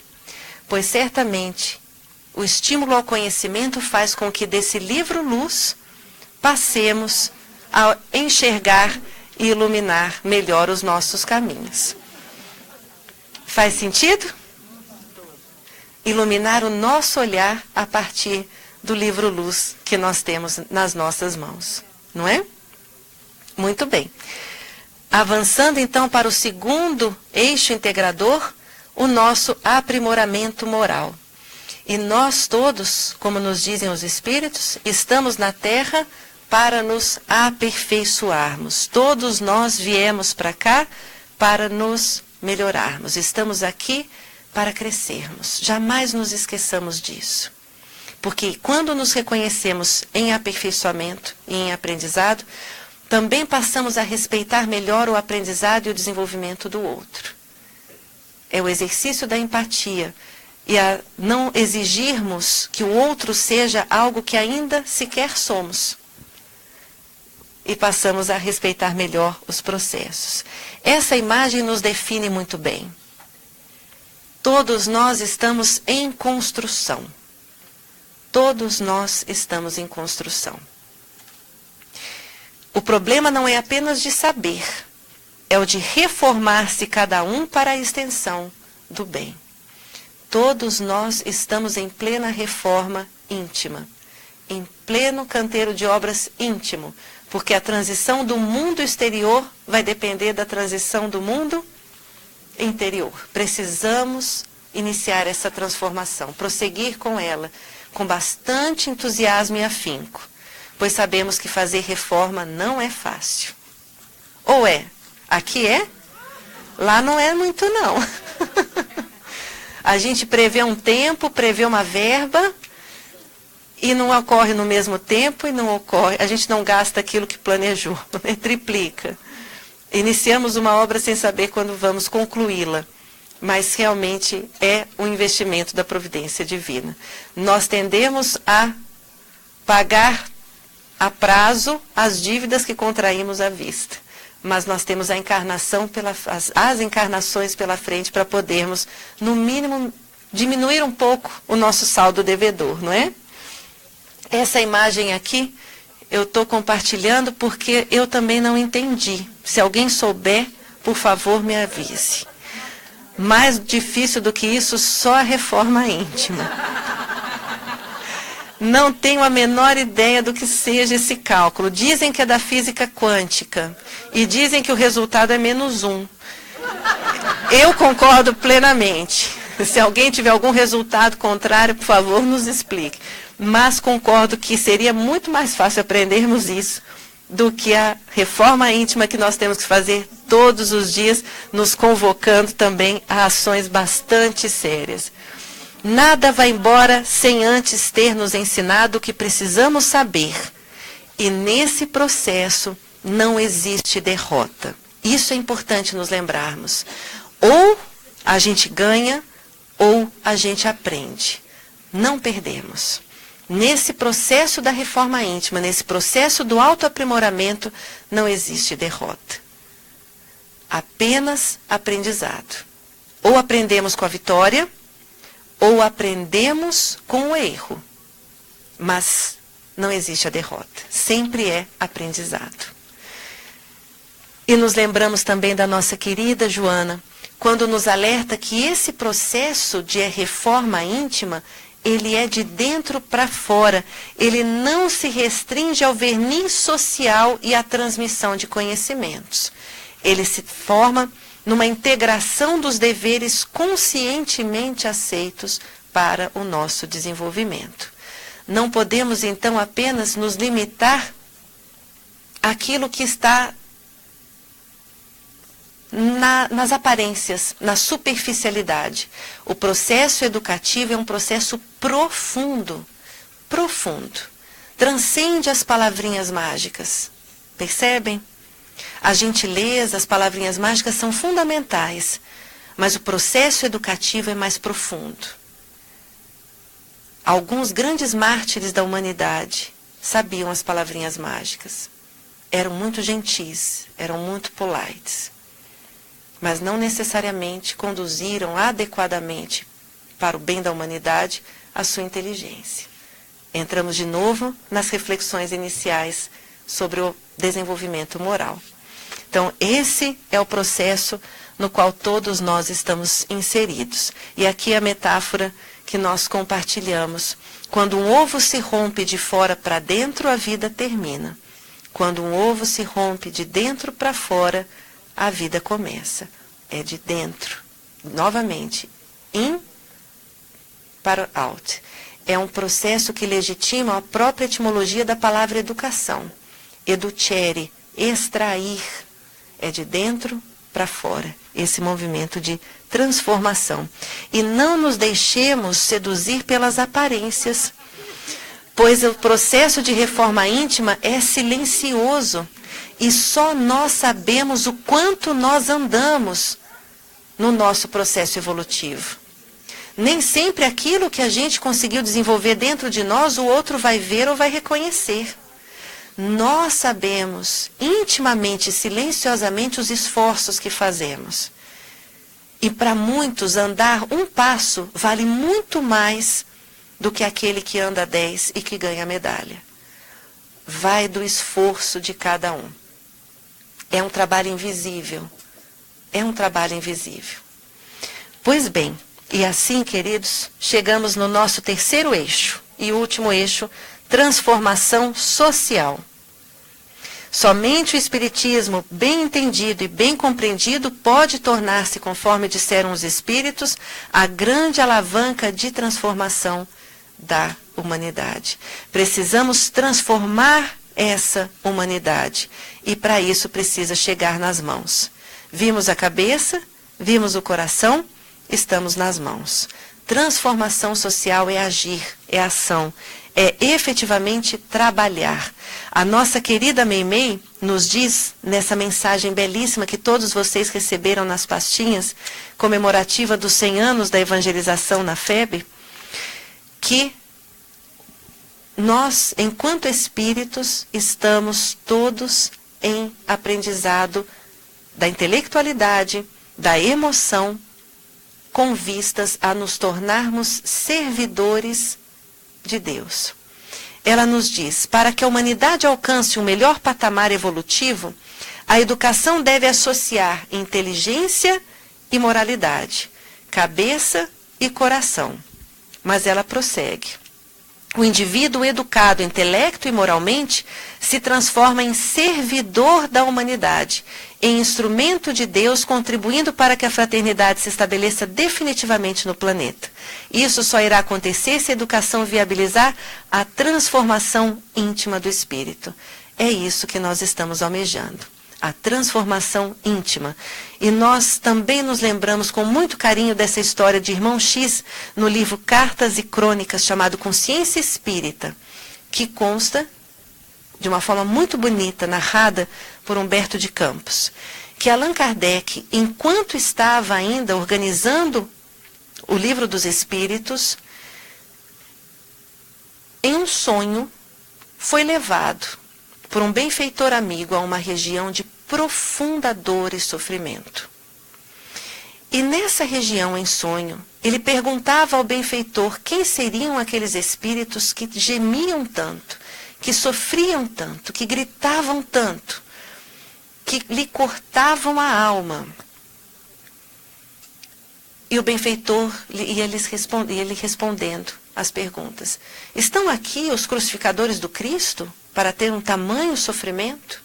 E o benfeitor respondia, não. Os crucificadores do Cristo já reconheceram a falta que tiveram, já encontraram nova oportunidade e já se encontram até melhores do que muitos de nós. Então estão aqui os grandes mártires da humanidade? Não. Estes não sabiam o que estavam fazendo. Agora, já conscientes da realidade do espírito imortal, já puderam retificar os equívocos que praticaram. E foi perguntando várias vezes, e o benfeitor ia respondendo com muita paciência. Até que chegou um momento em que Kardec perguntou: então dize-me. Vamos lá. Então dize-me, benfeitor, quem são esses sofredores cujos gemidos e imprecações me cortam a alma? E o orientador esclareceu, imperturbável: temos junto de nós os que estavam no mundo plenamente educados quanto aos imperativos do bem e da verdade, e que fugiram deliberadamente da verdade e do bem. Percebem? Estavam ali sofrendo aqueles que conheciam a verdade, conheciam o bem e fugiram dele. Esse sofrimento gerou essa reflexão em Kardec, que fez com que ele acordasse desse sonho e já registrasse a pergunta que faria aos espíritos na noite seguinte, e que se transformaria na questão 642 de O Livro dos Espíritos. Para agradar a Deus e assegurar a sua posição futura, bastará que o homem não pratique o mal? E o que os espíritos respondem? Não. Cumpre-lhe fazer o bem no limite das suas forças. Vamos lá. No limite das suas forças. Porquanto responderá por todo o mal que haja resultado de não haver praticado o bem. É também uma prova da bondade divina para cada um de nós. Cumpre-nos praticar o bem no limite das forças de cada um, que são diferentes entre si. O limite da Nádia é diferente do limite da Janine, que é diferente do meu, que é diferente do seu, que é diferente do seu. Os limites são diferentes. Essa pluralidade e essa diversidade nos permite uma convivência entre irmãos e o exercício da compreensão. Mas é necessário agir. Lembremos-nos desse verbo: cumpre-lhes fazer o bem. Não basta conhecer, não basta sentir, é preciso agir. Cabeça, coração e mãos. As palavras mais importantes da codificação kardeciana são os verbos. Agir, fazer, amar, perdoar, compreender. Não é? Para que transcenda do conhecimento. Lembremos-nos então do agir. É importante desenvolvermos o conhecimento com a ação. Pois conhecimento sem ação é um conhecimento vão. A ação sem conhecimento é uma ação cega. Mas quando temos um conhecimento com ação, nós temos uma ação dirigida e um conhecimento útil. Esse é o grande objetivo. Fundamentarmos as nossas ações em pensamentos e em sentimentos coerentes. É então o estímulo a semear, a fazer, a realmente desenvolver. Quando essa mensagem, inclusive, ela é atribuída a Vitor Hugo. A mente se enriquece com aquilo que recebe, mas o coração se enriquece com aquilo que dá. E nesse ciclo entre o pensar, o sentir e o agir, nós vamos nos desenvolvendo de forma integral. É nessa perspectiva da formação integral do ser, é para isso que efetivamente trabalhamos, para formar, para além de informar, transformar. E como nos diz Emmanuel, toda a tarefa no momento é formar o espírito genuinamente cristão. Terminado este trabalho, os homens terão atingido o dia luminoso da paz universal e da concórdia de todos os corações. Já então, refletindo e nos encaminhando para o encerramento dessa primeira etapa, nós vamos nos lembrar da nossa querida Meimei.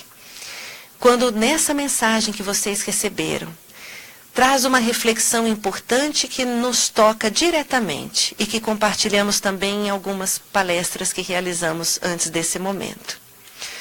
Nossa Meimei nos alerta que muitos espíritos estão com medo de reencarnar.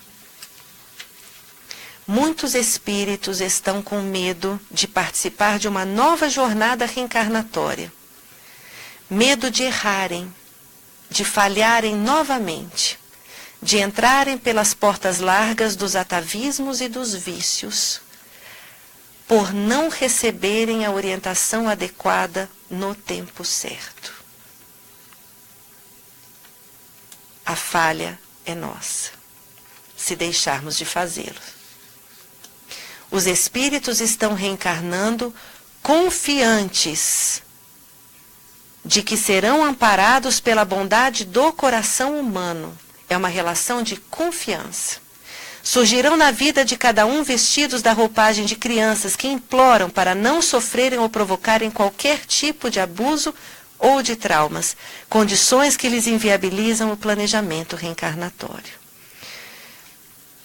É preciso não se deixarem levar pelas aparências, encaminhando tais espíritos à segura orientação moral do Evangelho desde a idade precoce, não protelar, não retardar. É agora, sob o risco de falharmos na orientação segura no tempo certo. São espíritos que estarão renascendo novamente confiantes no propósito de serem reeducados, de serem conduzidos ao bem, apoiados na palavra dos seguidores do Mestre, o qual para muitos ainda está longe do entendimento. E, queridos, para vocês, os espíritos estão reencarnando confiantes na orientação, no carinho e na dedicação de cada um de vocês. Evangelizadores. Vocês estão no lugar certo, no tempo certo, para dar a orientação certa. Os espíritos estão reencarnando confiantes de que serão acolhidos nos centros espíritas pelos corações amorosos de cada um de vocês. Que bom conhecer esta equipe de grande responsabilidade. É uma relação de confiança. Eles já conhecem os centros espíritas. Estão apenas reencontrando os corações amigos. Muitos, antes de reencarnar, visitam esses espaços,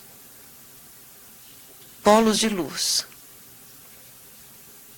e vêm reencontrar os corações amigos que estão aqui, de braços abertos para abraçá-los desde bebês.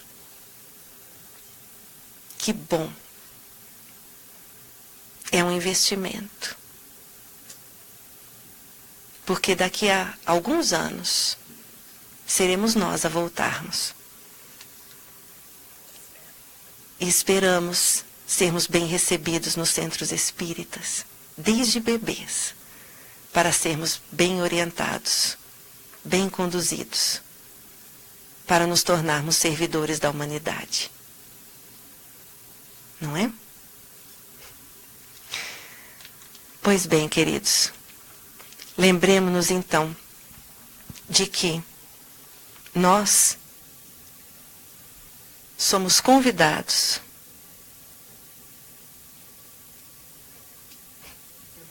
a sermos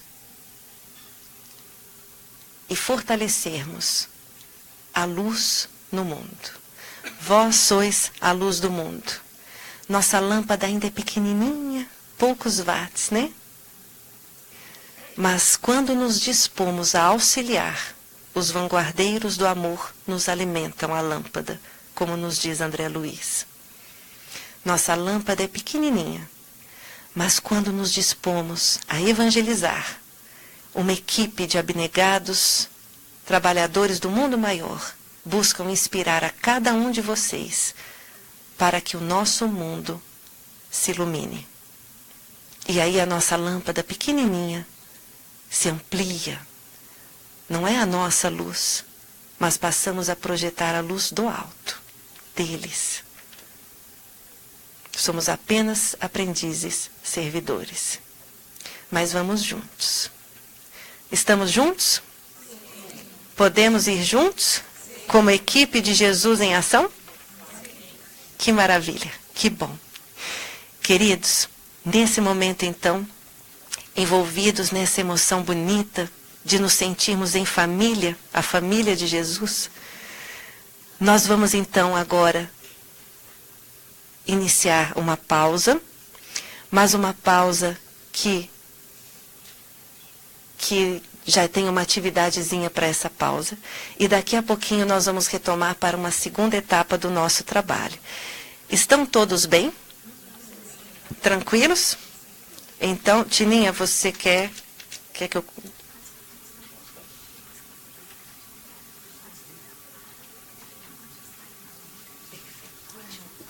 Perfeito. E, queridos, então, para a nossa pausa, nós já temos um dever, uma atividade. Todos vocês vão receber aí, agora, um pequeno post-it, muito bonitinho, e vocês vão refletir um pouco e vão escrever neste post-it. Não é necessário assinar, a não ser que desejem, ok? Que pensamento você dedica ao mundo?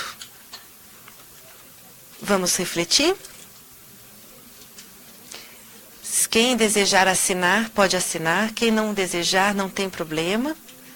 Apenas registrem que pensamento você dedica ao mundo. Oi? Finalizando o preenchimento, quando vocês saírem para o lanche, vocês vão poder colar esse post-it no nosso planeta Terra. De preferência do lado esquerdo superior. Tudo bem? Esquerdo superior. Ok.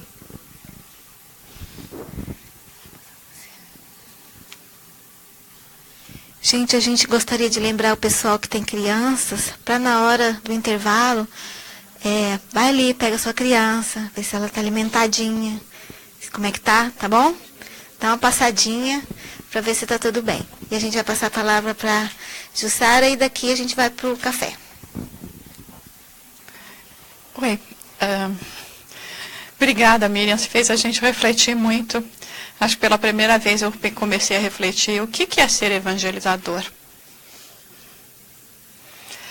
É ser a voz do Cristo para poder rememorar ou ensinar a sua boa nova, né? Então, eu nunca pensei com essa intensidade, né, de nós somos, como evangelizadores, a voz do Cristo, para trazer novamente a sua boa nova. E desse jeito, com o esforço que nós temos feito em nome da Federação Americana, dos Estados Unidos, todas as outras federações que nós já temos, nós vamos estar lançando, esse mês, estamos lançando uma edição mensal sobre para Espiritismo Kids, que é para crianças, jovens e as crianças que existem dentro de nós mesmos. Eu, por exemplo, fiquei apaixonada de ver, assim, em quadrinhos, aquela história do Chico, quando ele vai para o avião e ele acha que o avião vai cair, a conversa dele com Emmanuel.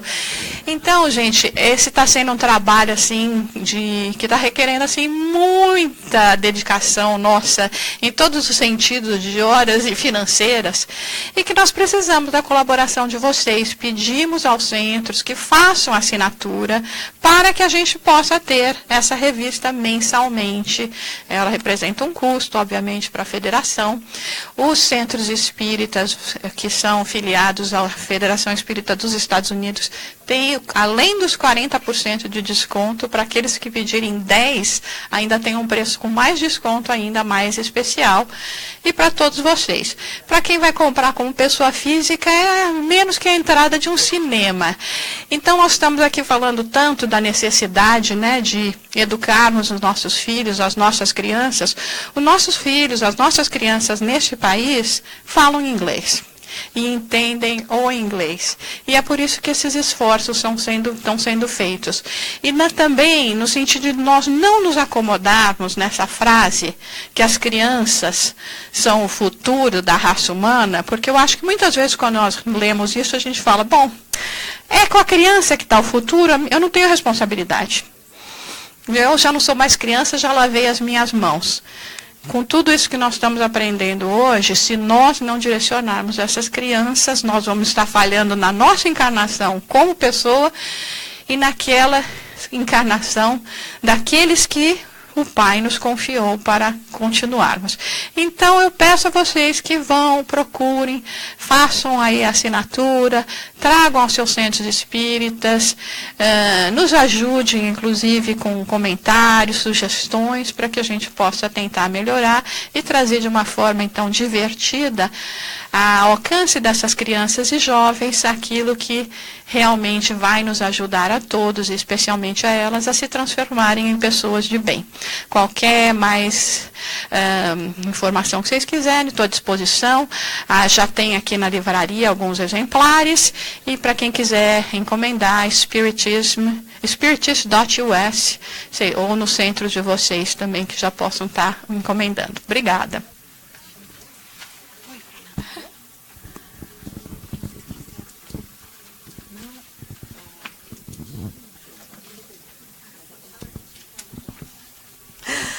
Só antes de sair, porque a Miriam estava aqui fazendo um teste de lateralidade, de que a gente coloque aí também de espaço, né, para ver se a gente está bem, para botar acima e à esquerda.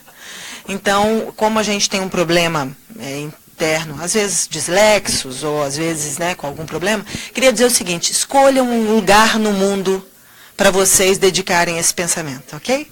Então, vamos chegar no planeta Terra e fiquem à vontade. Escolham um lugar, e aí está liberado, né, para aqueles de esquerda, de direita, de centro, como quiserem, acima, abaixo. Só atrás vai ficar meio difícil de compartilhar, então a gente pede que use a parte da frente. Mas está liberado o espaço para vocês lá colocarem o pensamento aonde vocês acharem que querem dedicar, ok?